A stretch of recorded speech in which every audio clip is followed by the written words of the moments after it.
Olá, começa agora o Em Pauta. Neste programa nós vamos tratar sobre pesquisa científica.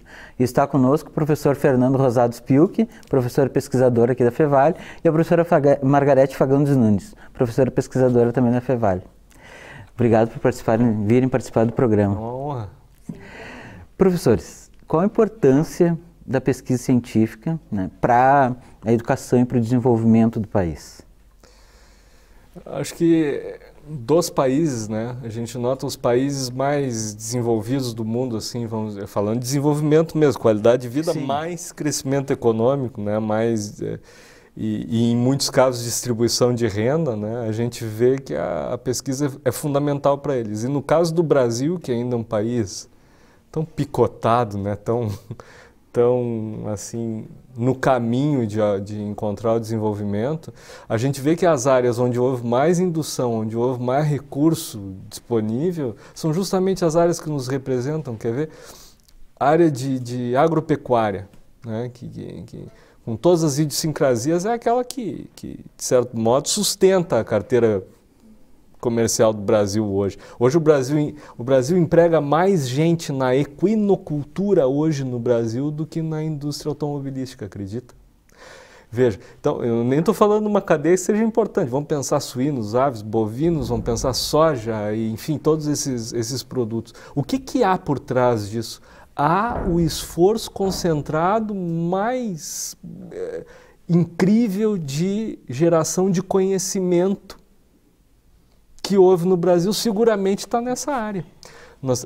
Nós não nos tornamos líderes mundiais sem que houvesse enorme ciência e tecnologia envolvida com a área de agropecuária, né? Que às vezes é enxergado, é uma área atrasada, não é uma área atrasada, é uma área absurdamente tecnológica no contexto brasileiro, onde grande parte do esforço das universidades esteve montado ao longo do tempo, onde nós temos a maior companhia nacional de desenvolvimento, né, que é a questão da Embrapa, onde grande parte das universidades estão envolvidas.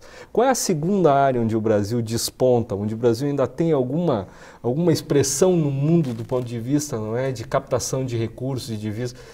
Essa área de engenharia, né, hoje muito empobrecida, digamos assim, a Petrobras, mas uma área que basicamente se desenvolveu com engenharia. A área de produção de energia de outras fontes, elétrica, etc. A área de engenharia aeroespacial. E aonde esteve o dinheiro ao longo do século XX para a pesquisa no Brasil? Esteve nessas áreas citadas aí. Então você vê a riqueza que você tem, você induz a pesquisa e você faz que mesmo um país de desenvolvimento absolutamente tardio e incompleto como o nosso, aquelas áreas onde eu coloco um pouquinho de dinheiro, uma fração do que deveria ser ao longo do tempo, eu consigo um nível de desenvolvimento que se compara ou supera países que são líderes em ciência no mundo, né? Daí numa projeção mais ampla. Então veja como mesmo em países, entre aspas, jovens como o nosso, né? Ou de meia idade como o nosso, áreas específicas sendo induzidas transformam. Imagina se a gente tivesse isso para tudo. Que situação, né? Essa é uma área bem técnica. E no campo social, professora Margarete? A senhora que é antropóloga. Né? Sim. Nós não temos tido, né,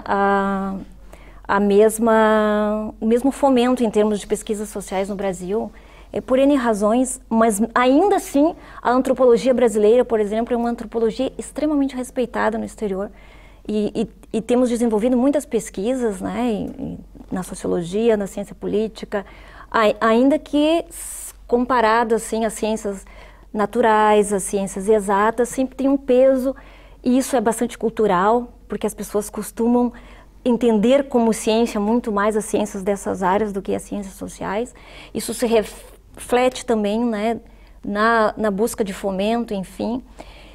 Mas, de qualquer modo, nós vínhamos tendo um movimento no país de estímulo, e eu diria que nos últimos 10 anos, 7 anos, 8 anos, né, num certo crescente aí, e que nos últimos 2 anos, principalmente depois de 2015, 2016, a gente sofre um corte muito abrupto, né, no campo dos recursos para o mundo da ciência. Isso em geral, não só no campo das ciências sociais, né?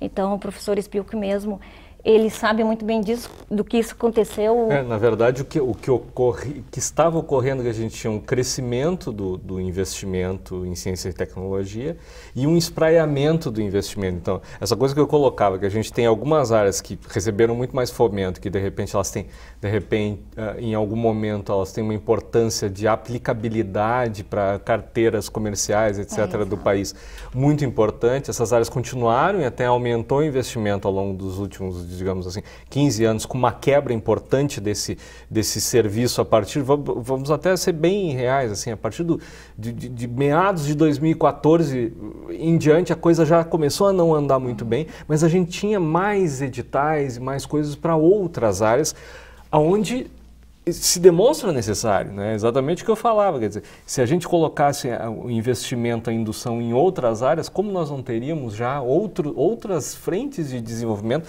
eu digo não apenas no campo científico, mas no campo prático. E isso se desfez, e se desfez fortemente. Né? Chega 2015, nós perdemos, não que um ministério seja a resolução de um processo, mas nós perdemos, por exemplo, um patrimônio que a ciência brasileira tinha, que era o Ministério de Ciência e Tecnologia, de 30 anos de idade. Um órgão de representatividade. Um órgão de representatividade, um fórum onde, por exemplo, estava amarrado um órgão que eu também faço parte, que é o CNPq, por exemplo, como pesquisador, e que todos nós temos alguma representatividade ali. O CNPq era uma secretaria direta, executiva, importante do Ministério da Ciência e Tecnologia. Agora ele passa a ser literalmente uma secretaria, no sentido quase assessoral, de um braço do Ministério das Telecomunicações. Quer dizer, isso é uma concepção que nos joga, primeiro, ciência é só telecomunicações? Ciência é só engenharia? Não parece verdade. Este é o espaço destinado, um puxadinho de um ministério que tem atribuições muito mais horizontais, digamos, na realidade brasileira, né? E com um outro volume de orçamento onde nós passamos a ser troco. Né, a ciência brasileira. Então, tudo isso é muito grave, de fato. A partir de 2015 já, aquela perda de recursos que nós temos se agrava pela perda de representatividade institucional. Isso é fato. Mas o Ministério, ele caiu por um momento de que se atribuía que tinha muitos ministérios, sendo que às vezes tinha ministérios que tinham meia dúzia de pessoas trabalhando, mas era representatividade, era para estar no meio ali e ali ter as discussões para inserir, por exemplo, a ciência, né? E tem que se levar em conta que vai ter uma redução de orçamento e você vai ter que dividir, né? Porque hoje o orçamento ele é dividido com as comunicações. Pois é. Isso, professora, no ano passado a redução foi em torno de 44%. E 25% nesse ano é o que apontam. Né? Se não me engano, em 2010, o orçamento para a ciência era de 8 bilhões e 600 milhões. E agora está um pouquinho mais que 3 bi. Quais as consequências para o nosso futuro, esse picote, como o senhor falou antes, né, professor Fernando, drástico na ciência, vistos que a gente está entrando agora já na quarta revolução industrial, né? Eu diria que a gente assiste um cenário desolador e a gente tem que entender que, bom, estamos aqui falando da pesquisa científica, mas que ela atinge diferentes áreas, educação, saúde, previdência, assistência. A gente está assistindo o desmonte das políticas públicas, das políticas sociais no Brasil. Bom, o atual governo, ele tem uma explicação para isso, ele acha que isso é uma forma de contenção do orçamento público, enfim, há uma explicação e há divergências nesse entendimento, mas esse momento é um momento de muita fragilidade que atinge duramente a pesquisa, a inovação, enfim, né? E é interessante a gente olhar porque o ano de 2017, por exemplo, em virtude de todos esses cortes, as entidades científicas do Brasil, elas se mobilizaram e muito. Então, a gente assistiu, por exemplo, várias mobilizações, inclusive algumas organizadas em diferentes cidades do Brasil, como as marchas pela ciência. Né? A SBPC esteve extremamente ativa, né? Eu sou vice-presidente da Sociedade Brasileira de Virologia. Nós nós também tentamos, né, nós como sociedade individual e muitas outras que nós conhecemos de áreas tentaram se mobilizar. Isso teve um lado positivo, quer dizer, os cientistas retornaram a entender que eles não só têm um impacto político importante do ponto de vista em que eles são, um termo terrível que é formadores de opinião, mas eles, porque estão nas universidades, enfim, mas eles também têm a necessidade de se envolver com esses processos para evitar perdas futuras. A verdade é que... com a sociedade. Exatamente. Mas o poder, pelo que está falando, o poder foi extremamente insensível a esse movimento. Sim, isso tem consequências nefastas. Da sociedade em geral. Né? Eu acho que a sociedade brasileira também tem pouca... Sabe que 90%, é uma pesquisa recente, dos 2 meses atrás, 90% dos brasileiros declarou em uma pesquisa que entende que, de fato, não entende de ciência, em geral, o que deveria entender. Se confessa incauto sobre o assunto. Veja, e que interessante, né? Que já é muito bom, né? Só sei que nada sei já é uma coisa importante. Mas, assim, se demonstra isso. E vamos ter impactos agora a curto prazo na quebra de projetos, em menos formação. Houve um impacto muito importante sobre bolsas, menos formação de pesquisadores, mas eu quero dizer que no contexto atual da universidade brasileira, seja ela comunitária, seja ela federal, onde efetivamente se faz pesquisa, né, ou nas estaduais, naqueles estados onde há uma pesquisa forte, pujante, nesses 3 entes, o ensino vai sofrer fortemente. Porque a partir do momento que eu não tenho uma produção de conhecimento de qualidade, eu tenho perdas evidentes e que vão ser sentidas ao longo prazo no ensino. Quer dizer, nós vamos formar seguramente profissionais com muito menos treinamento e entendimento das necessidades, das demandas reais, porque nós não estamos fazendo essa linha de frente, entendeu? Que nós somos obrigados a fazer quando fazemos pesquisa científica. Nós temos que ir a campo, nós temos que discutir grandes problemas nacionais, não é? E a partir daí nós não temos novidades para passar para os nossos alunos do que está acontecendo lá fora, se nós não temos recurso para fazer isso, nós não temos mais que recurso, estímulo. Não é? E se nós não temos também as bolsas que são fundamentais, né? O Brasil hoje, o Brasil teve um momento que nós tínhamos só na graduação mais de 40 mil bolsistas de iniciação científica. Pessoas que estavam sendo estimuladas não só a aprender, mas a aprender, a fazer conhecimento durante a graduação. Esse número já caiu pelo menos 30%, imagina isso, entre fomentos federais e estaduais. Então essa situação ela terá efeitos a longo prazo, seguramente, na formação também. Você perguntou antes a questão da relação com o desenvolvimento científico-tecnológico, né, do país. Inclusive, o slogan que foi utilizado muito o ano passado pela SPBC, enfim, pelas entidades científicas para chamar a atenção da sociedade, era de que recursos para pesquisa, ciência e inovação não são gastos, não são despesas, mas são investimentos. Isso é o mote, né? Eu diria que é o grito de ordem dos cientistas hoje no Brasil, né, para as mobilizações e para o diálogo com a sociedade. E, de certo modo, esse entendimento traz em si uma visão estratégica, que o Fernando estava falando antes, de se entender que investindo mais em ciência e em tecnologia, não só nós vamos conseguir alcançar uma saída para a crise, como nós vamos evitar futuros problemas, né? Então, ela pode não ser uma saída momentaneamente, circunstancialmente, mas é uma preparação, né? Que não é um entendimento dos nossos governantes, que, na verdade, tem um entendimento contrário, que você precisa fazer essa contenção retirando o orçamento dessas áreas, né? Da educação, da ciência, da tecnologia, e esse é o grande debate. Eu diria que é o grande debate hoje no Brasil para se pensar essa discussão em termos de educação, ciência, né? Uma das consequências que eu percebo assim, é o êxodo de cérebros, né? O êxodo de pesquisadores, né? E isso empobrece a nossa pesquisa aqui. Como o senhor tinha falado antes, professor, então quer dizer, a informação deixa de circular na universidade. A informação deixa de circular, a universidade para de... Na verdade, a universidade ela é um bicho estranho, porque ela não pode viver apenas da informação já construída, né?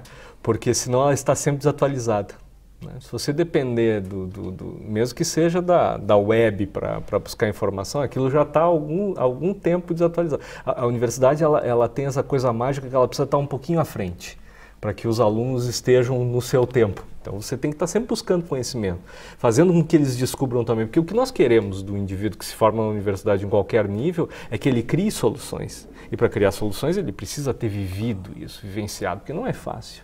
Então se eu começo a fazer isso, eu jogo o país num círculo ruim de quebra de desenvolvimento. Uma das saídas para sair da crise que nós muito falávamos no ano passado, se discutia muito nesses fóruns, estamos em crise, há uma crise financeira evidente. Uma das saídas para alcançarmos novamente liquidez é nos diferenciarmos, é resolvermos os problemas que temos e vai passar o problema, a resolução do problema no século XXI pela sociedade do conhecimento, pela ideia de resolver da maneira mais robusta, mais inovadora, mais custo-efetiva.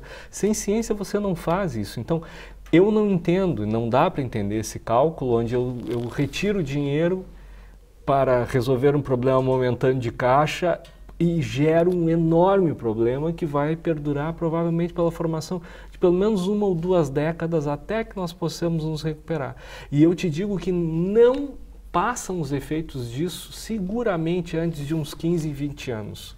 Eu digo porque quando nós tivemos outras graves crises de bolsas, por exemplo, no final dos anos 90, falta de pagamento de bolsas, atraso no pagamento de bolsas, etc., a gente desistindo da pós-graduação, nós levamos mais ou menos esse período para alcançar os mesmos níveis, um novo crescimento. E é isso que vai acontecer. Quanto ao que tu perguntaste da fuga de cérebros, já está acontecendo. Enormemente e frequentemente. A gente às vezes vai ligar para uma pessoa e perguntar, escuta, tem uma oportunidade, o que tu acha? Daria para a gente trabalhar junto? Não dá, porque eu estou de malas prontas. Isso, de início parecia um pouco ficcional, assim, parecia que era uma coisa que a gente estava falando muito mais como uma previsão. Lamentavelmente agora está acontecendo. E o problema é que o país investiu não menos do que uns 200 a 300 mil reais por indivíduo, é o que o país investe para formar um doutor. Estamos mandando para a Austrália, para o Canadá, para os Estados Unidos. E como motivar os novos, né, os pós-graduandos e mantê-los no país? Essa é uma boa pergunta. E mantê-los na universidade, não é só no país. Professor, você comentou antes que mais de 90% da população brasileira desconhece a ciência, né? E como tornar a ciência mais conhecida? Mas isso eu peço para vocês responderem após o nosso intervalo. O Em Pauta volta em breve.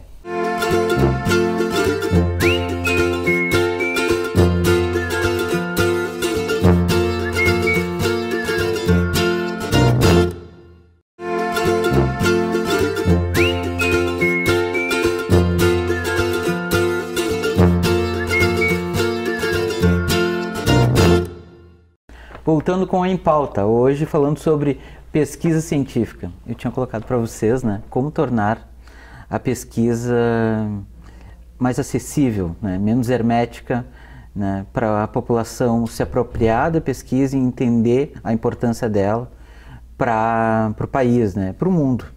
Verdade. Como destrinchar esse desafio? Acho que tem uma mudança de atitude dos pesquisadores e da universidade que é importante. A gente, durante muitos anos, esteve encastelado na chamada Torre de Marfim e muito ensimesmados na beleza do conhecimento que produzíamos. Isso é uma coisa que ainda é vista como algo muito bacana, né? Então, o professor universitário como aquele indivíduo excêntrico que só ele entende do seu assunto e, por isso, ele é um cara muito legal. E nós precisamos, como indivíduos e como instituições, eu acho que esse é um dos passos. Eu não estou dando uma fórmula absurda, nem absoluta, mas eu acho que um dos passos é que todos nós deveríamos, né, ser instados ou nos sentirmos instados a fazer um pouquinho de divulgação científica, um pouquinho de divulgação do nosso trabalho para a sociedade. Não é um processo fácil, porque nem sempre nós temos boas notícias para dar. Quando nós perscrutamos, por exemplo, as condições de saúde, as condições ambientais, as condições sociais, a gente nem sempre vai dar notícias muito belas. Mas, e tudo isso tem que ser dado com muito cuidado, porque isso ocorre, já imediatamente passa um viés político, as pessoas interpretam de uma determinada forma, mas também é um exercício onde a gente vai se aprimorando. E me parece que as atitudes que nós temos tido aí ao longo do tempo de chamar os alunos das escolas aqui para dentro da universidade, não só o nosso caso, mas a universidade como um todo no Brasil, né? O ensino médio está muito mais próximo, há um estímulo para que o ensino fundamental também comece a se aproximar. Eu acho que são questões importantes, mas ainda não estamos encostando num enorme contingente de pessoas que talvez nós só pudéssemos encostar via mesmo os meios de comunicação e etc., não é? Porque nós temos uma grande parcela da população brasileira que lamentavelmente não frequentou em grande quantidade os bancos escolares. E esses também merecem o nosso respeito e o nosso alcance de alguma forma. E isso não é fácil para nós. Os pesquisadores universitários são sempre de certo modo, avaliados pelo quão difícil eles fazem, eles falam, eles trabalham, quão longe eles vão no conhecimento. E nem sempre o que a sociedade precisa são as soluções e o discurso mais difícil e rebuscado ou mais complexo. Às vezes a sociedade precisa conhecer mais de coisas básicas para poder se preparar melhor. Por exemplo, um tema transversal, né, a questão das mudanças no clima, etc. Qual o nível de informação e qual a quantidade de informação que está sendo preparada para a nossa sociedade, que daqui a 10 ou 15 anos vai ter que decidir sobre esse assunto nas urnas, de repente, né? Sim. O senhor comentou, professor, dos meios de comunicação, né? A imprensa tem contribuído para este processo? De certo modo, em alguns momentos, sim. A gente não pode dizer que não, né? Porque é uma forma de divulgação, quando a gente é chamado para falar, para dar uma entrevista. Né? E eu só quero fazer uma ressalva, vocês são dois professores que se expõem bastante, sempre estão atendendo ao pedido da imprensa, né? Circulam bastante neste... Eu diria que melhorou muito. Sim. Era quase um evento, né, um cataclisma a gente ter espaço a universidade ter espaço na mídia antigamente. Hoje não, hoje a universidade é muito chamada para dar opiniões. Eu acho que isso já é muito rico, né? O que eu ainda tenho uma certa dúvida sobre a qualidade e a quantidade da informação. Já melhorou muito, mas eu acho que tinha que estar mais presente. Eu acho que a gente perde muito tempo com alguns outros elementos no nosso televisionamento brasileiro, no rádio, etc. A gente poderia ter mais espaço para o conhecimento. Não estou dizendo alta ciência, não. Estou dizendo conhecimento mesmo. E talvez até nós, né, enfim, termos mais disponibilidade para fazer isso, porque a gente acaba tendo muitas outras demandas e nem sempre a gente acaba priorizando essa interlocução, né, com a sociedade, que isso também é muito importante.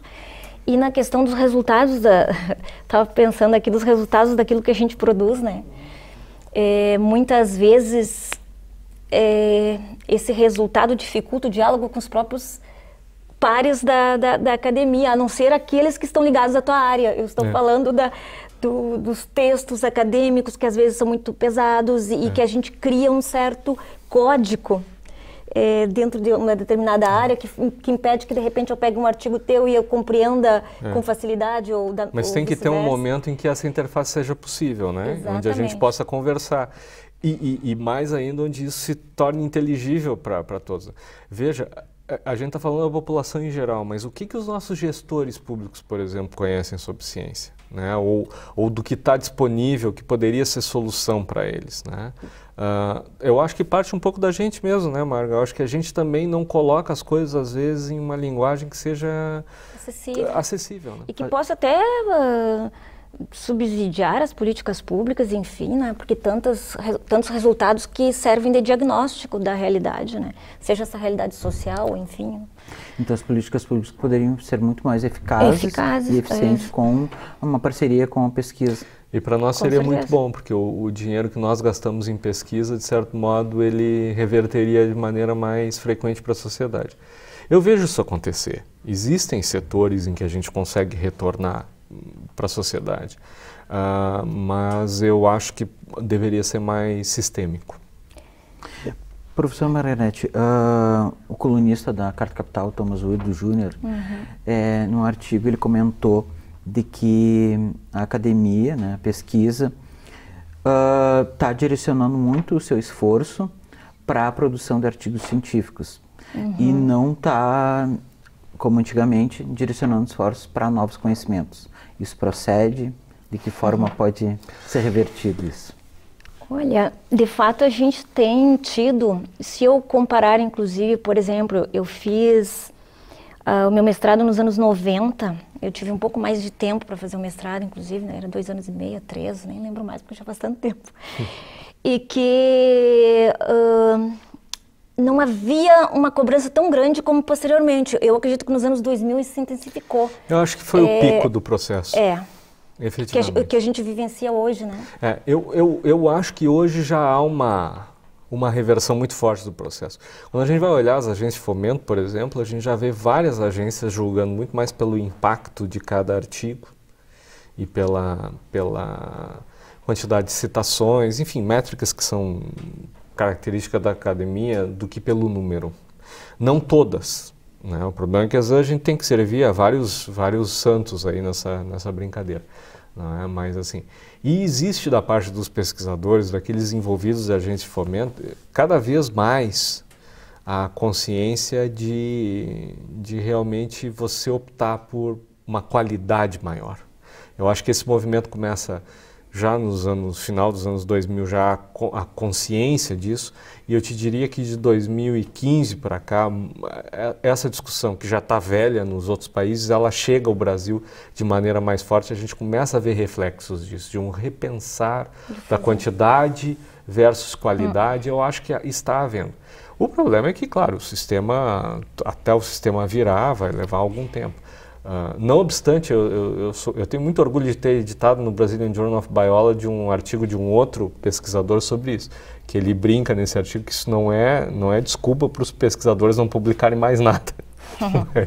Mas obviamente, eu acho que há esse movimento. Eu sou muito crente de que nós vamos chegar do outro lado rapidamente. Até porque... Desculpe, professora, interromper, mas segundo eu vi uma reportagem no El País, há um grande adoecimento também na pesquisa, né, de pesquisadores, né, devido à pressão. Sim. Acho que em todas as áreas tem um processo, né, de cobrança no trabalho, mas a pesquisa, ela teve um momento em que a coisa estava muito difícil mesmo, muito intensificado, né, você não praticamente era aquela brincadeira maldosa, né, o que você faz da meia-noite às 6 da manhã.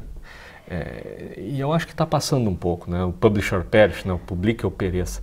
Eu acho que eu sinto uma tendência disso passar um pouco. Ele é bem mais otimista. Eu sou bem otimista. Eu queria comentar que isso está muito relacionado com o que nós estávamos discutindo antes, também com a questão do financiamento. Porque se nós não temos um financiamento que dê conta da grande maioria dos pesquisadores do país, tem essa lógica aí... Não, a lógica da quantificação ou da qualificação, ela porque... Ela função. O cobertor é curto. Exatamente. Seria muito lindo. Tem um estudo de quantos reais daria para dar para cada pesquisador gaúcho por ano, se a gente dissesse, não vamos mais fazer edital, vocês todos são lindos, queridos, momosos, a gente vai dar... Vamos dividir o bolo, R$10 para cada um por ano. Nossa, pois então. Aí ninguém mais faz nada. É essa a opção que existe. Então não adianta. O sistema ele tem uma competitividade. O que eu acho, que eu sou otimista, que eu acho que um pouco que os parâmetros de competitividade vão mudar, estão mudando. Eles estão indo para a qualidade e está sendo um pouco abandonada, paulatinamente abandonada aquela questão simples da quantidade, né? Que leva a adoecimento, leva a estresse. Sim, até porque o sujeito ele vai buscar uma explicação muito mais individual do que sistêmica, estrutural, enfim, né? Muito mais conhecimento muito mais fragmentado, né? Porque você precisa, né, fazer o que muitos pesquisadores fizeram ao longo do tempo, né? Que é aquela coisa que a gente chama de ciência salame, o salame science, né? Então pega um salame que até inteirinho ele era muito agradável, mas aí picota ele em vários artigos, e fica tudo muito pobre. né? Você quebra um texto muito bom em vários textos muito pobrezinhos.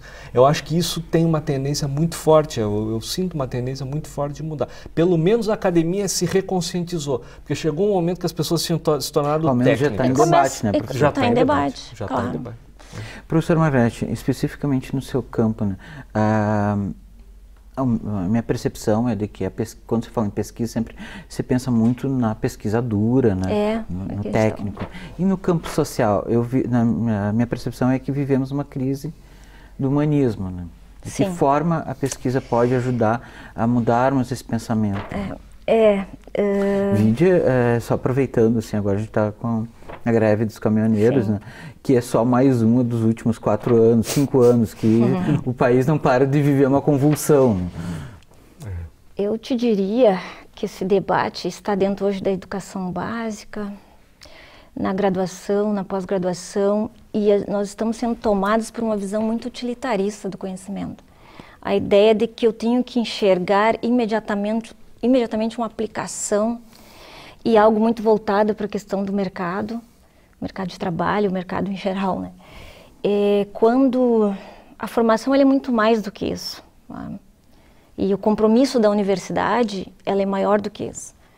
A universidade ela não pode se sustentar enquanto uma universidade se ela apenas fomentar essa visão utilitarista. Então a gente precisa, né, construir universidades que tenham essa preocupação com essa formação integral do sujeito, né?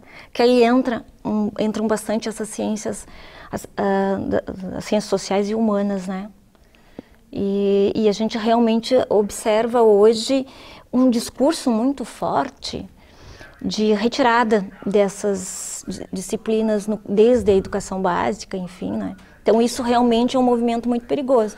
E quando a gente está falando de um processo de retração do ponto de vista de financiamento, nós também ficamos muito preocupados, porque iniciei a minha fala dizendo isso, né? Porque como tu já tem isso no plano cultural, de não identificar muito como ciência o que se faz nessas áreas, tu pode legitimar isso no campo também do financiamento. Sim. E tu ter menos recursos para historiadores, sociólogos, antropólogos, enfim, né? E menos formação mesmo, porque as próprias pessoas que vêm para o lado das ciências duras ou das ciências da vida, elas também necessitam de uma formação humana. Se eu não tenho esse estímulo, como é que esse cara chega para trabalhar nessas áreas? Né? Se depender do mercado, não teremos cidadãos. Né? Não precisa. Apenas trabalhadores e consumidores, exatamente. Professor, a gente já chegou no nosso tempo final. Querem comentar alguma coisa que não comentaram, não falaram durante o programa? Eu acho que é apenas que efetivamente cada aluno que nos assiste, agora falando especificamente para a nossa população universitária ou de outras instituições que estão por aí, que busque também nessa busca de conhecimento representado pela pesquisa e num nível mais alto pela ciência, como praxis, a sua formação. A formação fica muito mais rica, você fica muito mais preparado para vivenciar desafios depois, etc. Lamentavelmente estamos passando mesmo por um momento onde está mais difícil fazer, mas sejamos esperançosos, né, do ponto de vista do feminino, de uma gestação, de que nós estejamos preparando algo melhor no futuro, né, e que nessa dificuldade a gente mantenha esse esforço contínuo de formação, de produção. Espaços há, então que as pessoas busquem isso, né, busquem com os pesquisadores isso. A gente também nota um certo pessimismo dos alunos, não sei se tu notas, Margarete, na tua área, de assim, tá tão ruim, né, toda a situação, eu não vou colocar mais uma atividade na minha vida. Não, pelo contrário, isso pode ser teu diferencial nesse mercado de trabalho tão difícil. Exatamente. Professor Margarete? Eu diria que nós poderíamos aproveitar, nós pesquisadores, enfim, esse momento que está difícil, que é um momento de fragilidade, para se aproximar mesmo mais da sociedade, de fazer essa discussão, e que talvez seja um momento de saída, né? de construir de fato esse diálogo, essa interlocução, e não esquecendo que a universidade é esse espaço de reflexão e de criticidade permanentes, que a gente não pode construir uma universidade sem essa reflexão contínua e permanente, né? Eu acho que esse fica sendo o principal recado. Então, o que estão me dizendo é que, assim como a ostra faz com grão de areia, produz da dor uma pérola. Exatamente. Isso é muito comum na investigação científica. Quando a gente tem os piores resultados, a gente aprende tanto. Então, é isso aí mesmo. Joia. Obrigado, professor Margarete. Obrigado, professor Fernando. Obrigado. O Em Pauta fica por aqui. Até a próxima semana. Tchau.